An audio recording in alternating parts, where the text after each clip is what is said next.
We knew it's only a matter of time until we're encircled. I thought at that moment, like, this is it, they're just gonna gun us down.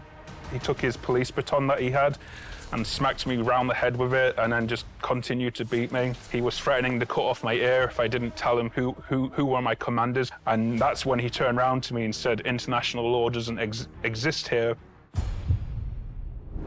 Welcome back to another episode of Bravehearts on UATV. I'm your host, Corey Nieto. Today, my guest, he is from the UK. He is currently serving in the DIU International Legion. His name is Aiden. He also goes by Kozak Gundy.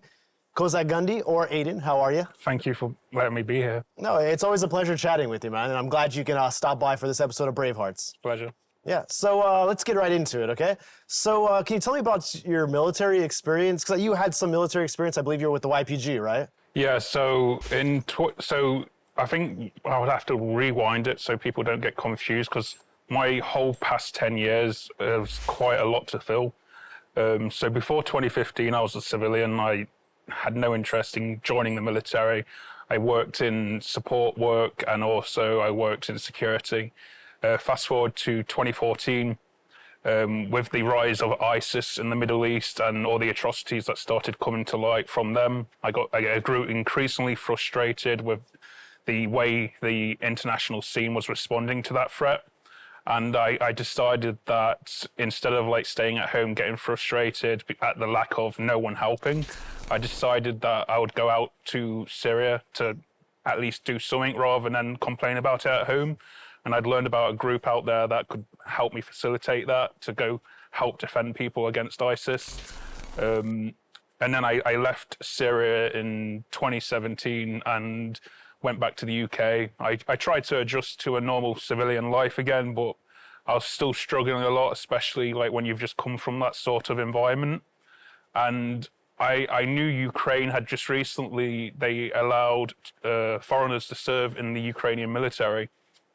And I already knew a lot about the Ukrainian conflict. I'd been following it from like the very first day when the Maidan protests started. And I had a very vast like level of support for Ukraine. And again, like with Syria, I was frustrated and annoyed that there's still a war going on in Europe, like not that far away from me. Like the best way to sum it up is when later on I was able to drive from my house to Ukraine, so it's not that far away for people back home. And I decided I was going to go to Ukraine again with the same moral principles that I hold, to like show the Ukrainian people that they're not forgotten, and to also do my part when others won't. So that was like the beginning of my military career in Ukraine. And in 2018, I flew out to Kiev, and September 2018, I signed a contract with the Ukrainian Marines after going through the military recruitment process, and then spent 2 months doing military training. Keep in mind at this point, like, I don't know a word of Ukrainian or Russian. So it was a lot of quick learning that was helped by a lot of the guys I was serving and training with. Unluckily for them, the 2 guys like spoke English and they got designated my translator.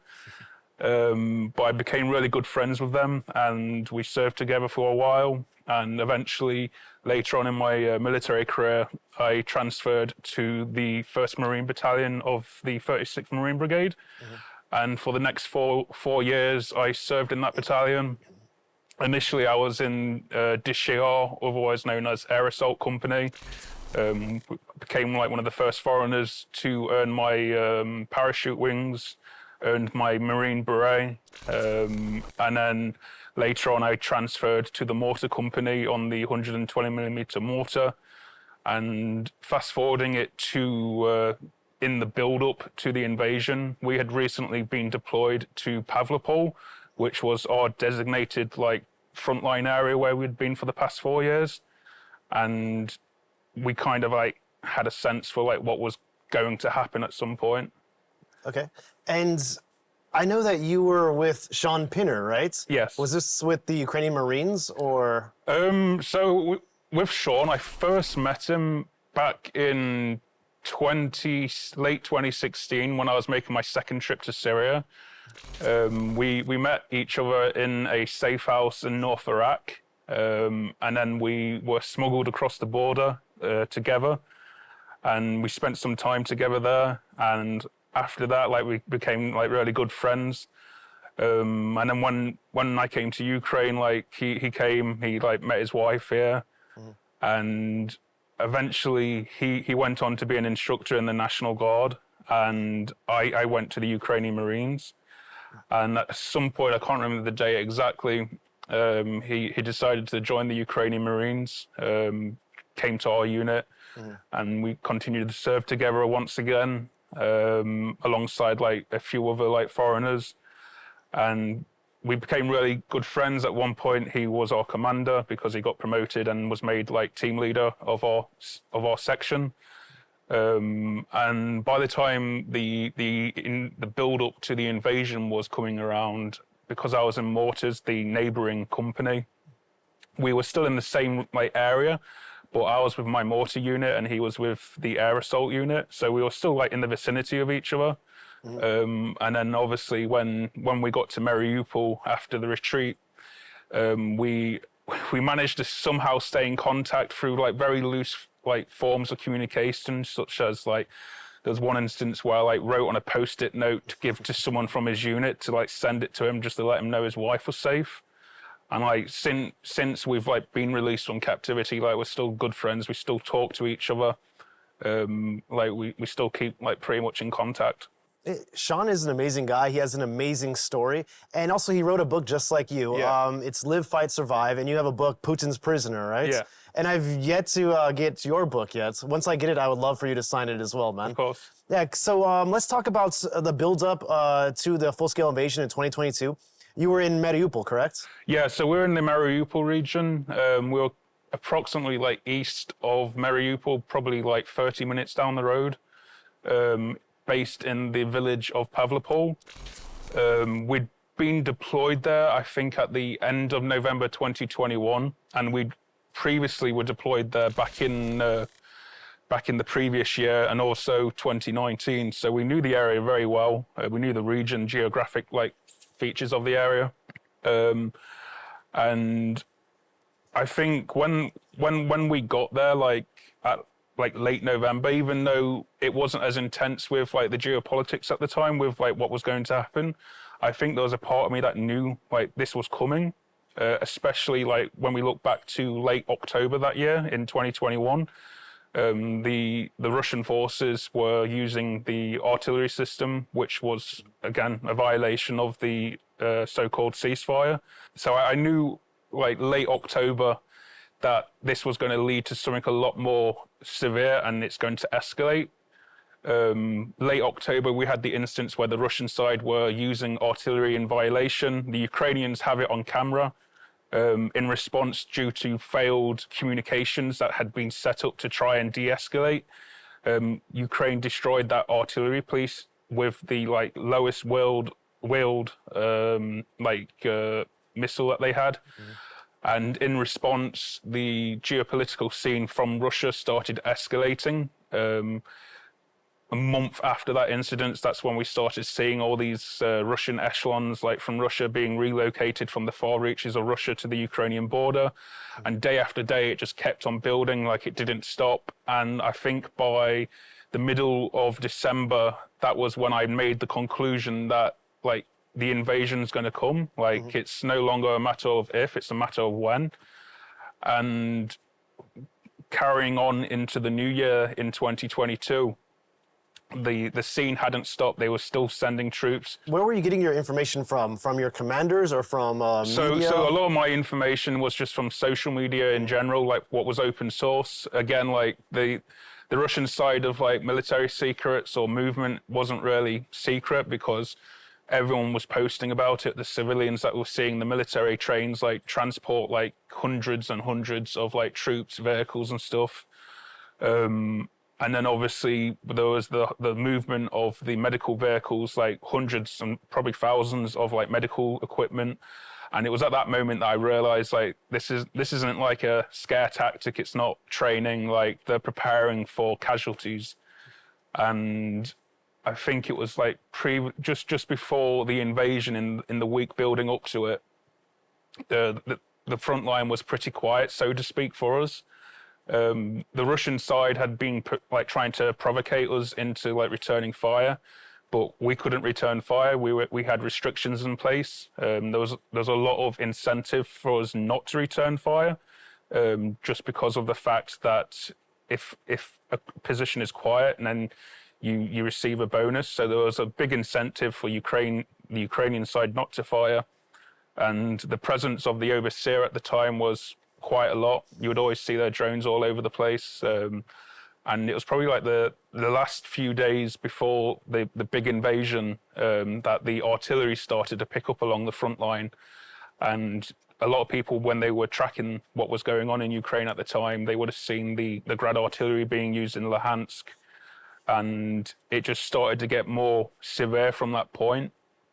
And I think that the moment when the invasion started for us was probably around 2 a.m. in Ukrainian time. And I was on radio duty at the time. When I was on radio duty, I heard the Grad artillery being used.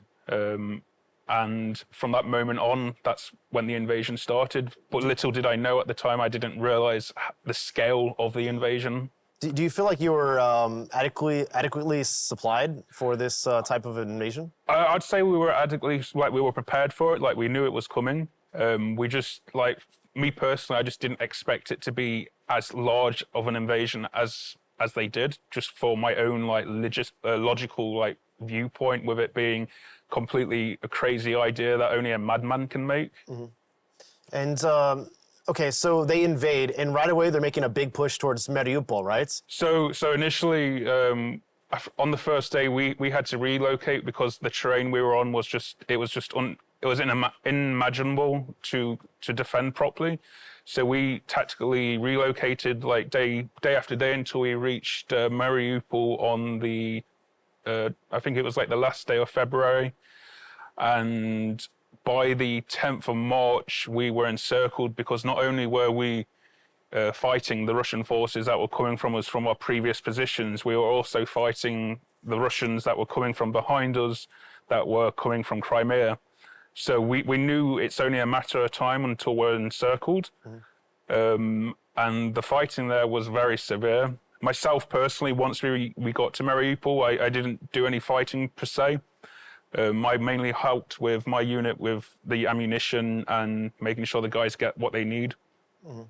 And just, I think like the aerial like bombing campaign that they had on Mariupol itself was probably the hardest and heaviest I have ever seen, like in all of my knowledge of like what I've seen from like past conflicts recently. Like there isn't like a good way to describe it other than like pure hell. Mm-hmm. Can you describe the conditions that you were in when you were trying to defend Mariupol? So the conditions, we were in the Illichar steelworks, and I'd say for a lot of the guys that were like manning the outer perimeter, they were in like pretty dreadful conditions, but they made the best of what they had. You know, it started to turn into a game of like cat and mouse, because every time you go above ground, it's not really a thought of like you need to get something. It's more of a thought of like, am I going to come back down? Mm-hmm. Because of the aerial bombardment. Any moment a bomb could drop. You could be seen by a drone or a jet, and most of the time you had to like rush out and not spend as much time above ground. A lot of people talk about, Azovstal, mm-hmm. steelworks. Yeah. But there was another side as well, and this is what you were defending. Can you talk about the encirclement of Azovstal? So for people who don't know, there was 3 major holdout points in the city once the Russian forces had infiltrated the city. There was the Illichar steelworks, which is where I was located, which is like north of the city, and then you've got Azovstal, which was southeast, and then there was also the port, which is southwest. And eventually, when the Russians started pushing into the city, we ended up getting cut off from the holdout in Azovstal. So now the Russians had completely encircled the steelwork territory, and the steelworks themselves, it's like a mini city, so to speak, because of how big it is and how big the buildings are. And by this point, it's like the 10th of April. we've like run out of food. We've got plenty of water, but no food. And we attempted to try and make a break and fight our way to Zaporizhia the night before. And when it got cancelled, reasons unknown, but the next morning, the Russians were able to locate the vehicles that we had prepared and loaded all our ammunition into. And somehow they managed to like get exact point where it was hidden in the factory, and all our ammunition got destroyed. Obviously, after this had happened, we had no ammunition whatsoever to fight with. And due to like the heavy casualties we were taking because of the aerial bombardment, we had no other choice than to like surrender. So by this point, we're now in a second encirclement. There's no way for us to get to Azovstal, and surrender was either surrender or end up who knows what. Mm-hmm. So was there ever a moment where you thought you might not make it out alive? I would say there was definitely a few moments, but it's hard to put into like words, because generally when you get fear, like you normally have that sense of like try to avoid it, but at the same time, like when you're there and everything's going on around you, you kind of like just learn to accept it, and you try to carry on like whatever work it is you're doing. Let's talk about the moments where you understood that you have to surrender. Can you talk about this? How did you know it was time to surrender? So initially, the commander like told us that we either have like three options that we can try and attempt to like break out in whatever was left of the vehicles. Initially, I turned that down straight away just because I knew it would be pretty much impossible to drive 140 kilometers through enemy territory, especially the encirclement, to get through that. The second option was to try and walk out on foot, and I was more leaning to that. But then I asked like how many people are like leaving on foot, and they said quite a lot. And given the size of our territory and the encirclement, I figured that wouldn't be an option just because it would just be pretty much suicide. Mm-hmm. And then the third option was to surrender officially to Russian forces alongside those who are surrendering and the injured. So I chose to do that one because that way at least I looked at it as maybe like a 90% chance that they kill me, or there's that 10% chance that I survive it. Mm-hmm. And I also knew as well that those who surrendered with me would see me. I knew there would be witnesses to see that I surrendered. They saw that I was alive. Because that 90% of me thinking that they would kill me, I also thought that they would just do a lot of stuff to like basically kill me. Why'd you think that they would kill you? So I've learned and studied a lot about like Russian conflicts. I've studied, like I've done a lot of research into Georgia, Chechnya, and Moldova, and then also Syria. And the history with the treatment of POWs has never been good. So I kind of had an idea of what might be waiting for me, especially with myself being a foreigner. I've like researched and studied a lot of like Russian propaganda over the years because of my time in military service, and I've learned that Russian state propaganda, it's only got one objective: to throw as many narratives out into the world to confuse people. So I knew that they would be calling it all sorts of stuff. They'd previously like called us in a propaganda piece in 2020, saying all kinds of like crazy like conspiracy sort of stuff. And it wasn't until when we were preparing to go to the surrender point that my mind was just completely empty, devoid of like emotion or feeling. And I'd accepted that this was most likely my fate. But again, I was holding on to hope of that 10%, like that I will survive it and go home at some point. So before we did go, I managed to make a call to my family through the Starlink, luckily, and told my mum what was about to happen. I lied to her, said like, everything's going to be fine, don't worry. I'm sure she couldn't worry, like after I've just told her I'm going to be going into Russian captivity of all places. And then called my then fiance, who I've since split up with, called her to tell her like what's going to happen. Also lied to her that everything will be fine. And then once that had happened, took all my electronics, destroyed them, and then I scattered them around so that the Russians couldn't piece them back together to get access to my electronics. So it was probably like one of the most terrifying like situations that I've ever experienced and will experience. How did the people in your unit or the people that surrendered identify where this surrender point was? So initially, the most senior person that was still in charge at the time, they contacted the Russians through the radio to organize terms of surrender. And then after that had happened, they told a point where we go. We went to the point with the white flag, and just before we'd gone, they'd also asked our senior commander, like, who do you want to surrender to? Do you want to surrender to the Russian military, or do you want to surrender to the DPR? And obviously, our commander chose the Russian military. And why did he choose the Russian military? Just because of like legalities with international law. I mean, we were still hoping for some chance that out of everything that they would still recognize international law with the Geneva Convention. And once that had happened, we went to the surrender point unit by unit for those that remained. And in total, there's probably like maybe 1,000 of us that like surrendered that day, alongside like a lot of like the injured. And again, like one of the most terrifying feelings is like when you're heading to this point, like you're about to meet the enemy that you've been shooting at for like the past 4 years. Like it's very rare that you actually meet the people that you shoot at. So that was like another like fear of mine, is just because you don't prepare yourself for that sort of like encounter. At least not in terms of like face to face. So the guys that met us, they were from the Russian OMON, which is like a special police unit in Russia. At first I was a bit confused because I was a bit surprised that OMON are here because it's not really their kind of work. And when we got there, everything was like sort of normal. They lined us up, checked our IDs, and then patted us down, and then they loaded us onto a bus. And when we got onto the bus, we drove for about like maybe 20 to 30 minutes to the village of Sartanar, which is another town in between Pavlopol and Mariupol, which I knew. Did you have like hoods over your head or something like this? No handcuffs? At this point, the treatment was pretty normal, like what you would normally expect, like when you think of like prisoners of war. And I think a lot of that was because there was cameras.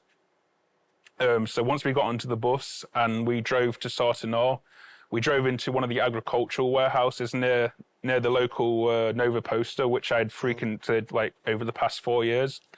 And as soon as the doors opened, they started with the aggression, with the intimidation, and we ran into the warehouse.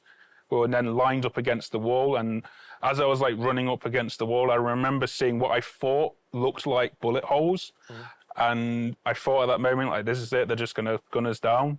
And they lined us up and then told us to get into like a stress position, standing with our arms behind our back, leaning so we're off balance. And we stayed like in that position for 12 to 13 hours. And one by one, they took us out again to check documents. Eventually, it was my turn. And I went up to them, gave them my military veterans card. I gave them my military ID. And then I gave him my passport, which had a Ukrainian passport cover on it, but it was a British passport. So as soon as he opened it, he started flicking through and realized something was wrong. And then he said to me in Russian, "Atkuda," which is like, "Where are you from?" And I then replied like, "Velika Britannia," which is Great Britain. And as soon as I said that, he punched me on the nose, beat me a few times. But again, at this moment, like my feeling, like my emotion is like, I take it under the chin. I'm like, okay, it's the front line, it's adrenaline, like his friends are being killed, whatever. Like I'm going to accept that. Like there's not a military in the world that hasn't done something similar like that. And eventually one of his commanders stepped in, he stopped it. And then they humiliated me. They took my chevrons, put it on my head. And when I saw him take the Ukrainian flag chevron, I had an image from my research before with like following the Ukrainian conflict from the beginning. There was a Russian militia commander known as Givy, a very nasty individual, and there's a very famous video of him at Donetsk airport where he's like beating some Ukrainian POWs, and he takes their chevrons and he forces them to eat it. So when they did that to me, I had this image of that's what they're about to do to me. Luckily, they just put it on my head, and then they put me aside. And the next morning, I got taken out. My name was called. I was in tactical questioning by them, asking like who I am, like why am I here? Did they have a translator, or were they speaking in Russian? Just purely Russian. How did you manage? I've been in Ukraine now for 6 years. Again, when I came to Ukraine, I didn't speak any of the language. I picked it up and learned it all by ear. And a lot of the people in Ukraine, like they speak a mix of Ukrainian and Russian. Like none of this like propaganda that you see on Russian state media where they say that Ukraine is oppressing the Russian speakers. Like it's totally false. Like a lot of the guys I serve with, they speak both Ukrainian and Russian. So over that period of time of service in those 4 years, I learned a mix of it, and in the Ukrainian like society, they call it Suzyk. So I knew a lot of Suzyk to a degree. I've always struggled with pronunciation because like Cyrillic is a very hard language to pronounce. But I understood a lot by ear, so it made my time easier when I was in captivity because of that. And again, at like one point, like they're saying to me, like, you and Sean Pinner, like you're snipers, mercenaries, and I'm like telling them like, no, I'm like a enlisted serviceman. Like I joined the Ukrainian military 4 years ago, and then they made me like show my tattoo, my Happy Days tattoo, and unfortunately for myself and Sean, a few years earlier, like. A group of us, like the foreigners, that because we knew each other, we decided to get this tattoo in the same spot. So we all had identical tattoos, so they were able to quickly like lob us together. And as soon as this was finished, I was then put back in the warehouse with the other Ukrainians, and I immediately went up to my senior commander in the company, who was with me at the time. And I immediately just said to him, like, look, they're going to take me. I don't know where they're going to take me, but I think they might kill me. Can you just tell my family I love them? And just good luck. And a short while later, my name was called, went to the front door. They placed handcuffs on me. They took me out and put me in the back of a SUV. And as we were driving out of this compound, like, they turned to me in Russian and said, like, now we're taking you to be shot. And again, at this point, like, I'm just totally emotionless. Like, my emotion is gone. There is no like reaction that I can facilitate. The only thing that I was focusing on was like thinking about my loved ones, like in my final moments that I thought were my final moments. And then after like an hour or two, I realized like you don't drive someone like 2 hours to like then shoot them.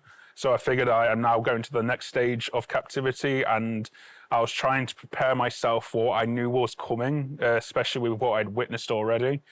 So I knew that the next stage there's going to be a lot of violence. There's going to be a lot of like fear, and I was just trying to prepare myself mentally for that next stage.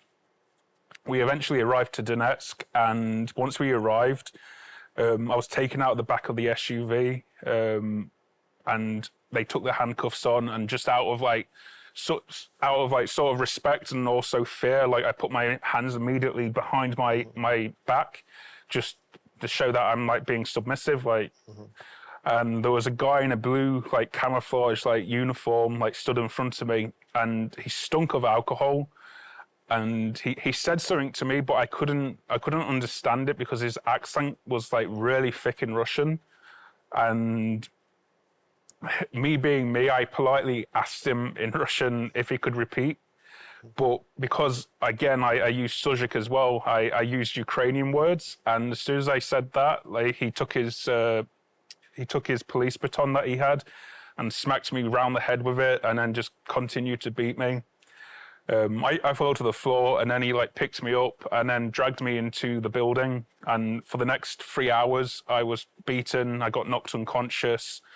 And at one point, he stops beating me. And keeping in mind, like, while he's beating me, he's asking all these questions, like, who are you? Who are you with? And again, I'm saying, like, I'm a Ukrainian Marine. I, like, enlisted in 2018. In 2018, the questions, they weren't the sort of questions I was sort of expecting, like, from an intel point of view. It was just very basic questions that someone who wasn't really a professional would be asking. And eventually at one point, because every question was being like asked, and then I would give an answer, and regardless if it was me being true or if it was me lying, I would still get beat every question that was asked. And eventually he stopped himself to like have a rest, because he himself is so tired from like beating on me. And he took out his cigarettes, and I'm sat on the chair like in complete daze, because like I'm trying to like keep myself awake, because I'm at that point now where I can feel myself like I'm gonna like just black out. And he's smoking his cigarette, and he gets down, like he squats down to my level, and he says to me like, "Did you see what I did to you?" And then I was like, "No." He like points, and I looked to my shoulder, and then I realized I'd been stabbed on my shoulder, which I didn't feel because again I'm being beaten, the adrenaline's like rushing through me. He then asked if I knew who he was, and I said no. And he said to me that I'm your death. And then continued to ask me, like, do I want a beautiful death or do I want a quick death? And I then obviously said I want a quick death, because I can only presume with him saying a beautiful death, that can only mean something that will be sadistically fun for himself. Obviously, he turned around and he said, "No, you're going to have a beautiful death." And then he continued beating me until probably a couple, like 20, 30 minutes. They told me to take my clothes off to look at my tattoos. They saw my Ukrainian trident tattoo, which I had. They beat me for this. And then I've also got a tattoo from my time in Syria. They asked what this was, and I knew what was coming next. And I told them that I was in Syria. They beat me for that. And then they took a knife out again and had it against my neck, and then telling me like who was I with in Syria. They thought I was ISIS at the time. And then I had to explain like I was in Kurdistan, and eventually they understood and then beat me.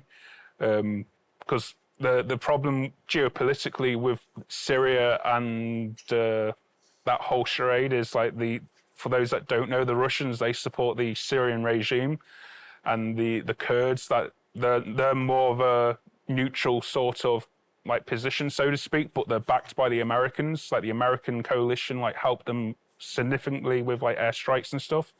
So as soon as I said that, they started thinking like maybe like I'm some like intelligence person and that's why I'm here. So I continued to get beat more. They took the knife out again, held it against my ear, and they said that they had someone that fought in Syria. So I presumed maybe this guy was from Wagner, and he was threatening to cut off my ear if I didn't tell him who were my commanders, because they thought I was lying. And eventually they just gave up. And again, I'm still getting beat.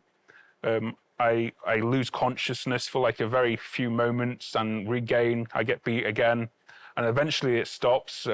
This Russian, I can only presume he's a Russian officer because he was wearing a Russian uniform. His uniform was like very, from what I remember, his uniform was very tidy. His boots were like polished, and he looked professional, like a professional soldier would. And eventually I just heard him like say like, stop, you're going to kill him. Stopped, and then he sat down next to me. He said, "Look, like, if you want to talk, like we can talk," and looked at my wound. He said, like, "We'll get a medic to like give you treatment for that." At that point, I'd gone into survival mode, because I knew if I took another beating, I was probably not going to survive it, because I'd already taken like multiple blows to my forehead and like the rear of my head. And they took me into the side room, and he started asking me questions. But again, like, it wasn't the sort of like intelligence questions I was expecting. it was very casual, so to speak. Like, it was more like just my autobiography of like what I've done in life and how I ended up here. And the only two questions that he asked me that I could presume might be intel related, obviously, were, are you SAS? And mind you, back at this point, like, I'm not as fat as I am now, but back then, I was a bit on the chubby side because I was in mortars for the military vets that know military culture. And I remember responding to him and saying, like, look at me, like, do I look like I'm SAS? And he said, okay, like, that's a good point. And the second question after that was like, are you MI6 or have you had any contact with the intelligence services? And again, I just say back to him, it says like, I'm a matros, a private in the Ukrainian Marines. Like, I'm in mortars as an assistant gunner. Like, if I'm intelligence, why am I in this position? And again, he said, oh, good point. And eventually, I got put into a prison cell, into a jail cell with 30 other Ukrainians. For the next month that I was there, I would be taken out repeatedly to do further questioning by these people from the FSB. They were also pushing the propaganda. They made me do like multiple phone calls to the British government, to my family. Even at one point, Oksana Mokchenko, the wife of Viktor Medvedchuk, she had done a video appealing to myself and Sean directly, asking us to contact Boris Johnson at the time, who was our prime minister, to try and push for an exchange. And we'd already been told as well by the investigators that came to visit us that we're being charged as mercenaries, even though that everything we had told them, they had our military ID, they had our military veterans card. Everything under international law with the Geneva Convention suggested that we weren't mercenaries and we were legally protected. There was no legal protection for us in that circumstance. And for the next month that I was held there, they starved us. We got basically a tiny piece of bread, just enough to keep you alive. And we had a 2-liter bottle that we had to share around 30 people at a time, once a day. So the conditions in the jail cell were like dreadfully awful. It was very cramped. It was like a tin of sardines, basically, because of how small it was. There was 30 people. It would turn into a sauna because of the heat. And fast forwarding to June, we were then at that point, I was then relocated to the Donetsk CISO, which is the pretrial detention prison. And once we were there, I realized there's going to be a court date coming up at some point because they told me I'd be going to court. And fast forwarding to June, it's probably the week before court, and now I'm in a cell with 5 other Ukrainians in a cell that's designed for 2 people. There's no windows on the bars. It's just open element to the outside, concrete all around. We shared a bed between 2 people, and the 5th person, they slept on the floor because the Russians forced them to sleep on the floor. And again, like, when you're in this prison, like, things don't get better. Like, you're still in the system of intimidation, fear, and aggression.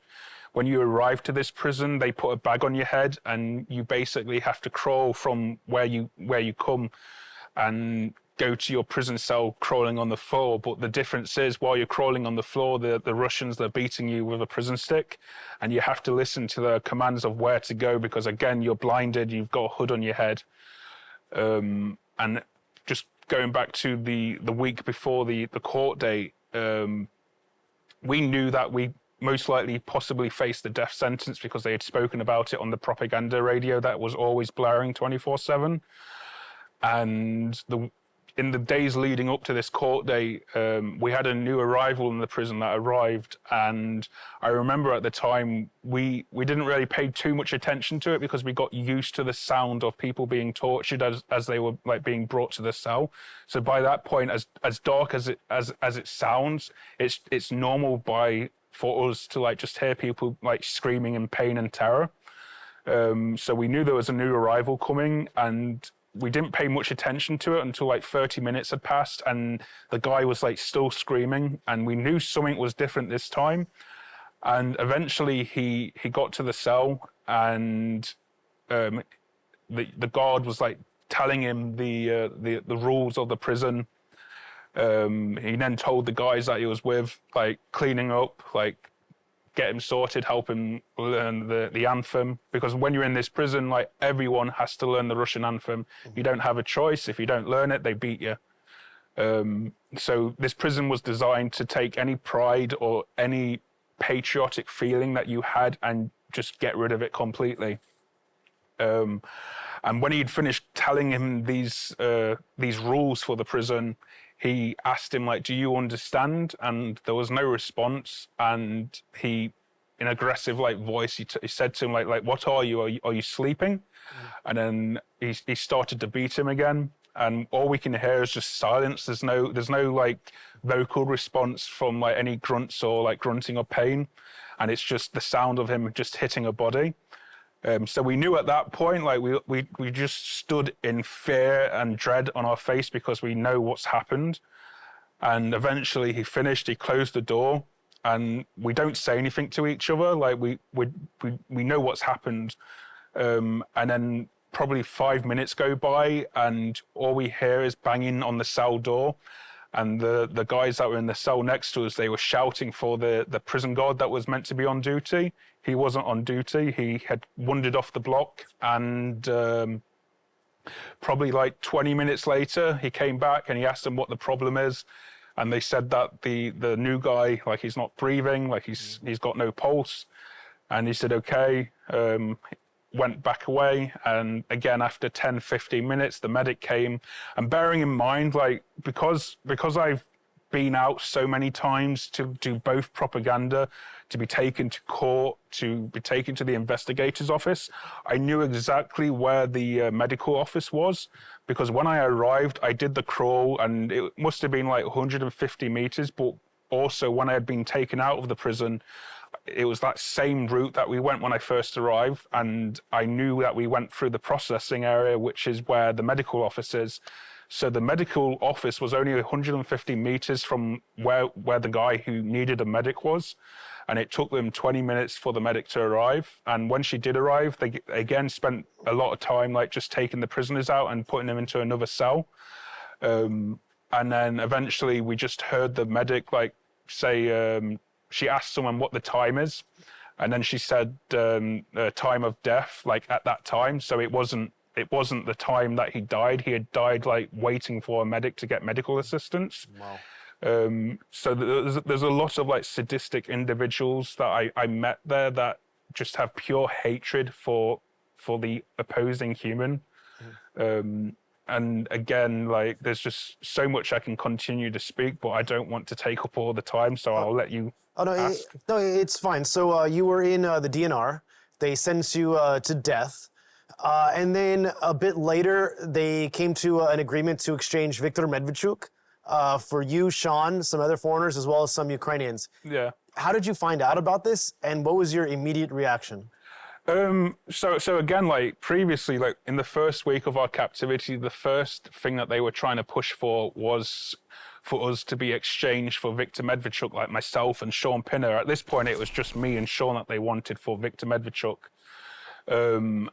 Obviously, that didn't go through. So prisoner exchanges, they're always very complicated because while Ukraine tries its utmost best to try and like facilitate and make these exchanges happen, the Russian side, they have no interest in doing this. They only do it if there's something that they really want to get. And luckily in our situation, Viktor Medvedchuk, for a lot of the Western viewers who don't know him, he was a Ukrainian politician who is very pro-Russian, he's very close with Vladimir Putin, so close in fact that Vladimir Putin is the godfather of his daughter. So for Putin, this was a very big prize that he wanted to get back in exchange for us. And negotiations are a very complicated matter, especially in terms of prisoners. And I kind of tried to hold hope that it was going to go through. When we went to court, we got sentenced to death. They sentenced us on 3 charges.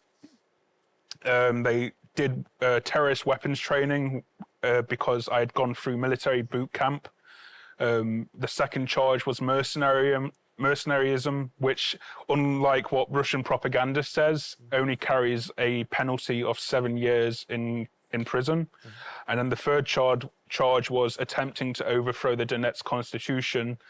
I remember we pleaded guilty to the first one because we were planning to plead not guilty to the mercenary charge because we knew we could prove we're not mercenaries.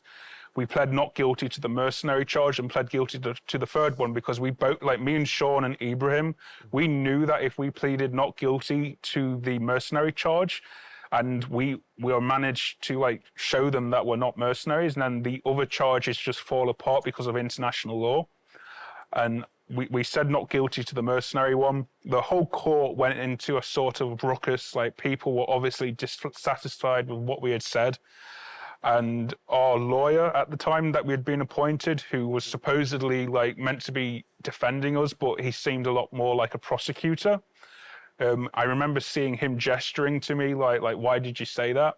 And then the court went into recess and he came over to me and he was like, why did you say that? You're only going to make it a lot worse for yourself. And I said to him, it says like, look, we're not mercenaries. Like, under international law and the Geneva Convention, we're protected as prisoners of war. And that's when he turned around to me and said, international law doesn't exist here. So at that point, we realized like we just have to go with this charade, which we did. And it probably wasn't until the September, which is when we finally got released in a prisoner exchange. But in those months between the court date and that exchange, like, my mental health had deteriorated significantly. Like, the week before we were exchanged, I remember laying on my bed with a razor that I had found hidden in the cell bars of the window. And I was laying in my bed each night, like, contemplating just slitting my wrists and just, like, ending it like that. The only thing that stopped me from doing that was my friend Prebic at the time, who had been put into our cell. And he was the only reason I didn't do it, because I was afraid that if in the morning they wake up and they see that I'm dead, they might blame him, punish him somehow. I didn't want that to happen. And luckily, because of him, like, I chose not to do it. And I remember going to the window and just like trying to throw the razor like as far as I could so I couldn't reach it again. And then obviously, like, the week later, we were taken out and we were exchanged for Viktor Medvedchuk alongside 55 Russian officers. And the Ukrainian side got back myself and 9 other foreigners, as well as 150 Ukrainian POWs. So again, it was a big shock to me, because I remember like thinking to myself that like Ukraine, like, they've just pulled off like one of the best bargains that they've possibly been able to do, like, in a prisoner exchange, because of how little the Russian side got back. And it also showed that the Russian side had no care for their own troops, because they were only interested in the officers and the Viktor Medvedchuk, compared to our side, where there was a lot of privates, officers and foreigners. Okay, so now you're a free man. So you went to Saudi Arabia, right? Yeah, so we got exchanged. When we got taken out of the prison, we didn't know it was going to be an exchange, but I'd overheard the guards like saying it's an exchange, but I still didn't process it. I thought maybe it's a trick or something, and we got put onto a truck with a bunch of other Ukrainians plus the foreigners, because I could hear like Sean and some of the other guys. And we were driven to what was the Russian border, from what I think was the Russian border. We waited there for like maybe an hour or two, and then eventually another truck arrived and they asked how many foreigners is there. We all got out one by one. We were loaded into the other truck, and keeping in mind we've got duct tape around our eyes, like we're duct taped like this, because when we were being transported, they again put you in like a stress position. You interlock your arms with the person in front, so you can't like move about. And we got into the other truck. This time it was just the 10 foreigners. Started driving, and I can only presume we were driven to Rostov, to a FSB base, And then from there, we were then driven to Platov Airport. And I only know it was Platov Airport because when we got taken off the truck, we were led into the airport terminal. But in this part of us, like getting off the truck, like we can already hear the environment of an airport. We can, like my duct tape had come up a bit. So if I did that, I could look out. And I knew we were in Russia because of what I could see, and I knew we were in an airport. So I was thinking it's either going to be that we're being transported deeper into Russia, or it's possibly going to be an exchange, because I remember a few years before that Russia and Ukraine had facilitated a prisoner exchange where they flew the exchangees back on airplanes. So I was thinking maybe we're being flown back that way. Once we got into the airport, we were now in the area where you go in immediately after you get off the plane. We can see the passport customs officers, and then there's just this big like poster that says like "Welcome to Platov Airport." And while I'm like looking around, I can see some guys in the distance wearing like traditional like Saudi like dress like attire. So I'm pretty sure this is an exchange. They took off the duct tape. Took off our duct tapes around our like hands, and the whole like attitude completely changed. It was just really normal. We were being escorted by Russian military police. They didn't say a word. The Saudis didn't say anything to us straight away either. And there was this man in the background that was walking around. I didn't know who he was. He was wearing a suit, and there was a woman. And I think at one point, I think it was John, who was one of the other Brits, and Sean, I think they were talking that he looks like Roman Abramovich, but I think it was more like he's like a lookalike. I didn't have any clue who that was because I don't follow football. And a few hours go by, and eventually one of the Russian MPs, they pick up the comms device, and they say to someone in the background that they received him. And then as soon as we heard that, they then told us to stand. We had to like stand with each other, like interlinking our arms, and they led us outside, and they said like, "You're going to follow my commands, do exactly as I tell you. If anyone doesn't do exactly as I tell you, you're going to get tasered." We got loaded onto one of the airport terminal buses that you normally get on to board a plane, and we're driving on the tarmac, and we can see this lone plane like just sitting there. It's just a lone passenger plane, and like I'm starting to believe now that we're actually being exchanged. And eventually the bus stops. We're in front of the gangway to the plane, and I remember like climbing the stairs as we were like taken out one by one. And as we got to the top of the stairs, there's like Saudi officials in suits, like I presume were security, that just quickly patted us down. And then we went in one by one, and we were like led to like the sort of like luxury lounge area of the plane and sat down. One of the representatives from like the Saudi government, like they're saying like, "Don't worry, like you're fine now, you're going home. We just need to wait for the plane to take off and leave Russian airspace, and then we'll be safe." The doors closed, like we're all sat down, and I'm like looking around. I'm still like fearful because like, what if something happens and we end up like staying here? And then eventually we take off, and we're in this like pretty shock phase. Like we can't believe it's happening. And as the plane's taken off, there's all these like Saudi like men in black like uniforms and stuff. And we can smell someone smoking a cigarette, and I just remember like gesturing to the Saudi security guy, like, does he have a cigarette? Because they didn't speak English, and he like got his cigarettes out and started like handing them out, and that's when we knew like we're safe, because like he probably would have beat us if we were not going to be like released.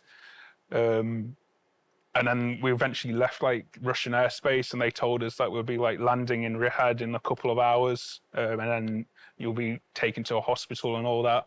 Wow, man, that's an incredible story. So you became a free man, Yeah. And then you lived as a civilian for a while, and then you decided to rejoin the military, right? What Yes. motivated you to come back? So initially, obviously, because when we got to Saudi, we were then flown to Britain to be reunited with our family. I tried to return to Ukraine like pretty early on after I'd spent time with my family. Obviously, because of a travel ban that had been placed on me in the EU when I got captured, because Germany were fearful that someone would misuse my passport and try to enter the EU, they put it in good faith, but it took like 6 months to get it removed once I was released.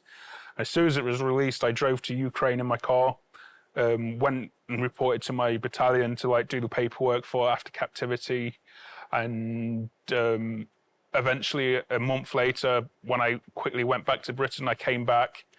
I decided we want to stay in Ukraine permanently. I lived in Lviv for a while, and bearing in mind, like after captivity, like I had very severe mental trauma from it. It took me like a year to like fully recover. And it wasn't until like last year, around January time, I had gone back to the front to work with my friend Rebecca, who's an American medic. And I was planning to do a documentary with her because I'd previously done one of my own like YouTube style documentaries from our time before the invasion. And then I'd also previously in the 2 months before been to the Ukrainian prisoner of war camp for Russian prisoners. And I was planning to do like the third episode to like film what her work is. But as soon as I got to where she was and I got back into the mindset of being back on the front line, I knew at that moment, like, this is what I want to do. Like, I just want to stay here. And that's what I did. And then fast forwarding to April, I messaged one of my friends who was serving in the DIU International Legion. And I said, look, like, I want to join, but like, I'm not mentally ready to go back to fighting now.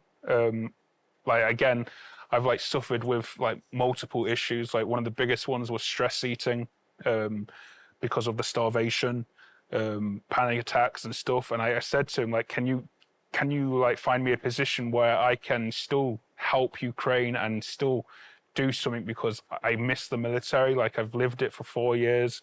Like, and not only that, like, the war's not finished yet. The war is still ongoing. While I was released, a lot of my friends who were also released, they also chose to go back to service. And when you're a prisoner in Ukraine and you get released, you have the option of cancelling your military service and you can return to civilian life. The vast majority of my friends who I serve with, they chose willingly to continue service. And I thought, for me personally, that it would be wrong for me to do that. The war's not finished, it's still ongoing. So I'm going to continue to stand by my moral principle to do what I've continued to do and love for the past like 6 years, continue to support Ukraine and serve. And I chose to sign a contract with the DIU's International Legion. And since then, like now, I'm doing a lot of like publicity, media work. I'm also a driver in my team. I help them with whatever they need to replace, or if anything gets damaged or destroyed, I help facilitate it quickly. And I'm like pretty shocked with like how good it was, because previously I've always been very wary of foreigners. But when I joined it, it really changed my opinion and showed me that like positive stuff is actually taking place and it's happening, because if it wasn't, I wouldn't be here. And I can only hope that for the future, like we continue to develop our skills, we continue to develop our like allies, and we eventually see like a victory day.